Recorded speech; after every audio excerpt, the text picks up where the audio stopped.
सीता रामचंद्राभ्याम नमः। श्रीमद् वाल्मीकि रामायण अयोध्या कांड 23वां सर्ग। लक्ष्मण की ओज भरी बातें, उनके द्वारा दैव का खंडन और पुरुषार्थ का प्रतिपादन तथा उनका श्री राम के अभिषेक के निमित्त विरोधियों से लोहा लेने के लिए उद्धत होना। श्री रामचंद्र जी जब इस प्रकार कह रहे थे, उस समय लक्ष्मण सिर झुकाए कुछ सोचते रहे।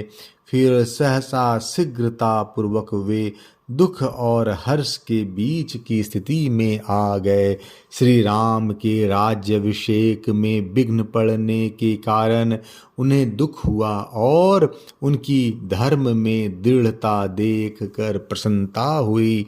नरश्रेष्ठ लक्ष्मण ने उस समय ललाट में भौं को चढ़ाकर लंबी सांस खींचना आरंभ किया, मानो बिल में बैठा हुआ महान सर्प रोष में भरकर फुंकार मार रहा हो।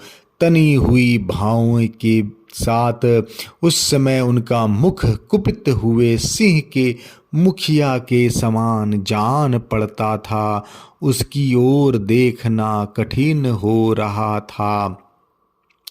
जैसे हाथी अपनी सूंड हिलाया करता है, उसी प्रकार वे अपने दाहिने हाथ को हिलाते और गर्दन की शरीर में ऊपर नीचे और अगल बगल सब ओर घुमाते हुए नेत्रों के अग्रभाग से टेढ़ी नजरों द्वारा अपने भाई श्री राम को देख कर उनसे बोले, भैया, आप समझते हैं कि यदि पिताजी के इस आज्ञा का पालन करने के लिए मैं वन को न जाऊं तो धर्म के विरोध का प्रसंग उपस्थित होता है।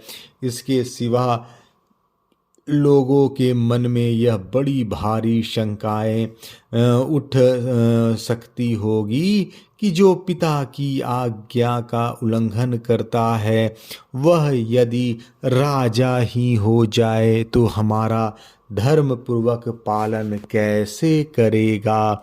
साथ ही आप यह भी सोचते हैं कि यदि मैं पिता की इस आज्ञा का पालन नहीं करूं तो दूसरे लोग भी नहीं करेंगे।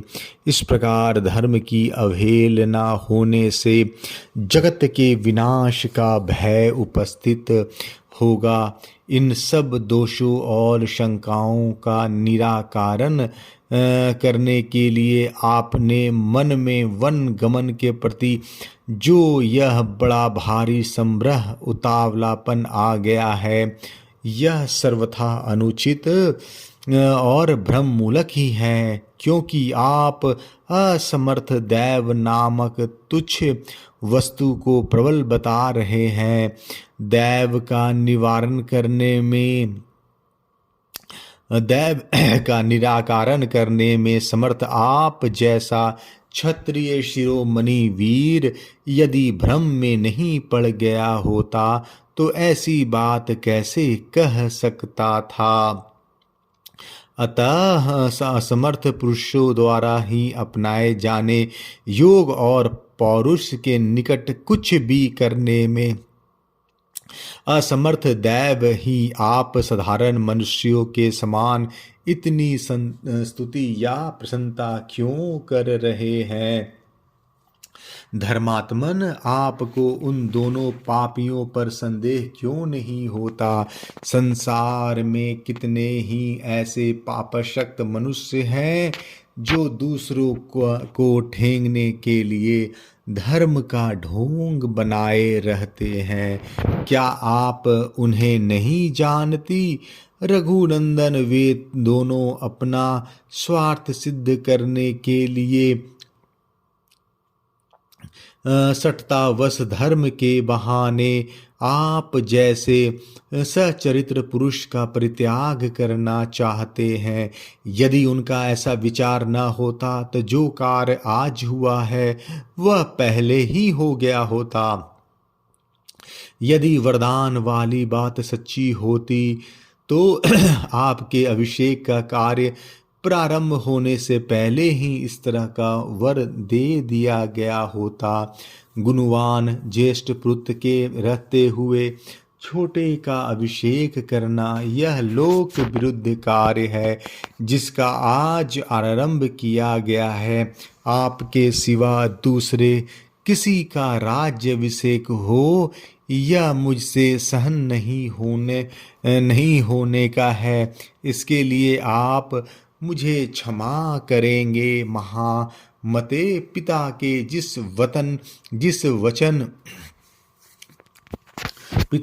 जिस वचन को मानकर आप मुँह में पड़े हुए हैं और जिसके कारण आपकी बुद्धि में दुविधा उत्पन्न हो गई है, मैं उसे धर्म मानने का पक्षपाती नहीं हूँ। ऐसे धर्म का तो मैं घोर विरोध करता हूँ।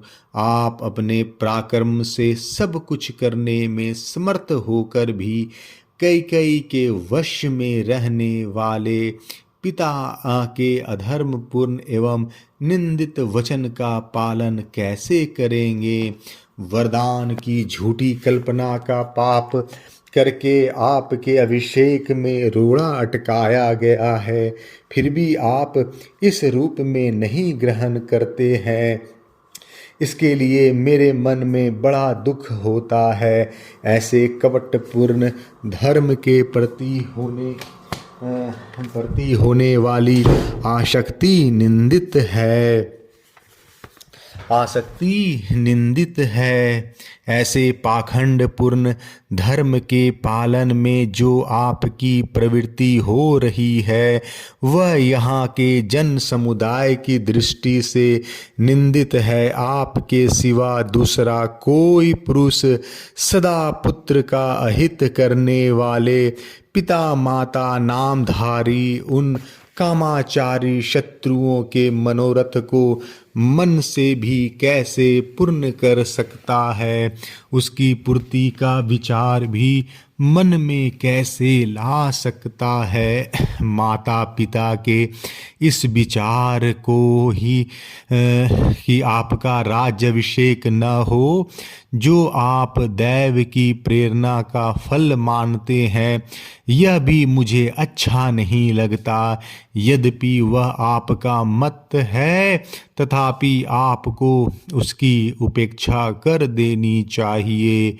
जो कायर है, जिसमें पराक्रम का नाम नहीं है, वही दैव का भरोसा करता है। सारा संसार जिन्हें आदर की दृष्टि से देखता है वे शक्तिशाली वीर पुरुष दैव की उपासना नहीं करते हैं। जो अपने पुरुषार्थ से दैव को दबाने में समर्थ है वह पुरुष दैव के द्वारा अपने कार्य में बाधा पड़ने पर खेद नहीं करता, स्थिर होकर नहीं बैठता। आज संसार के लोग देखेंगे कि दैव की शक्ति बड़ी है या पुरुष का पुरुषार्थ। आज दैव और मनुष्य में कौन बलवान है और कौन दुर्बल, इसका स्पष्ट निर्णय हो जाएगा।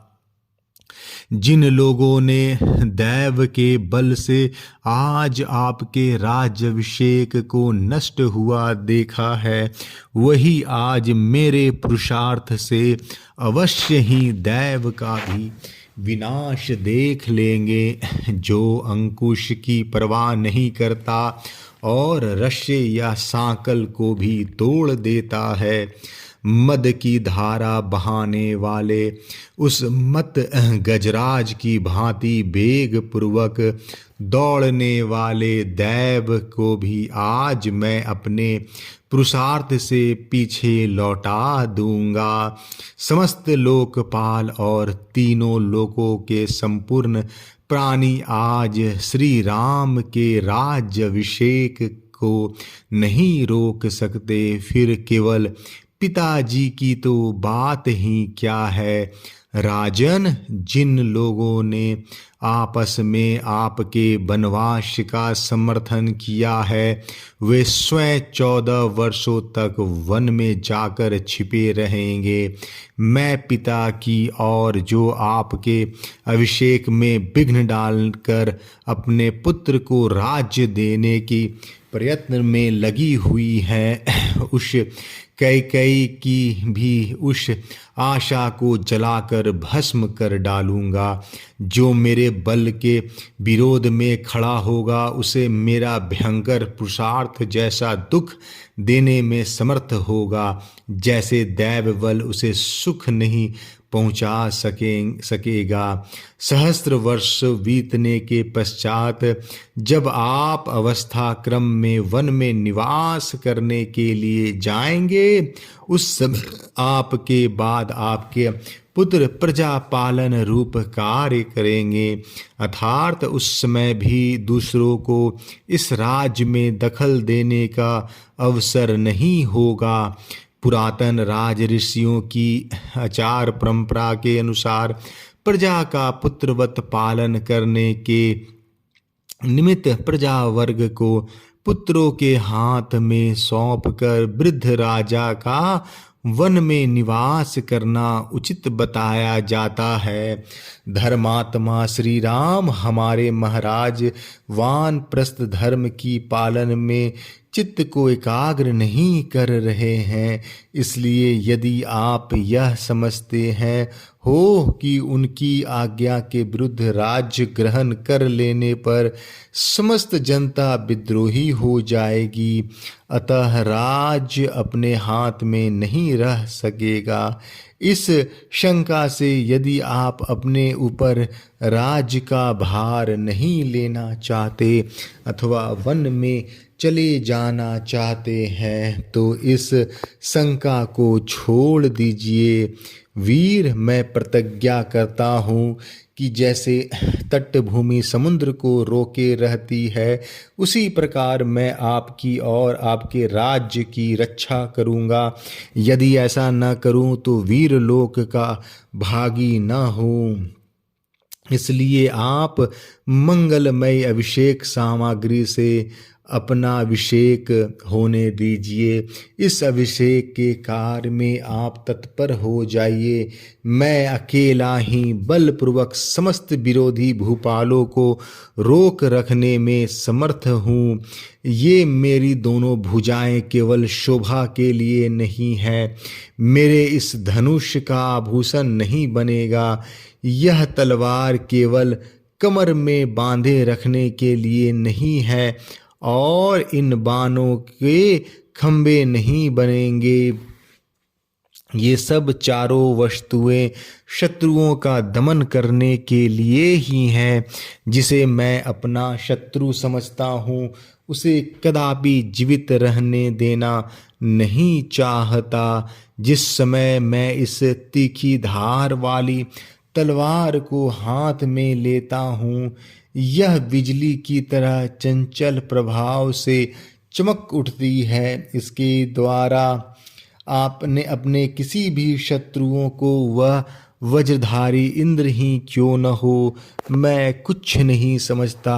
आज मेरे खड्ग के प्रहार से पीस डाले गए हाथी घोड़े और रथियों के हाथ जांग और मस्तक के द्वारा पटी हुई यह पृथ्वी ऐसे गहन हो जाएगा, इस पर चलना फिरना कठिन हो जाएगा।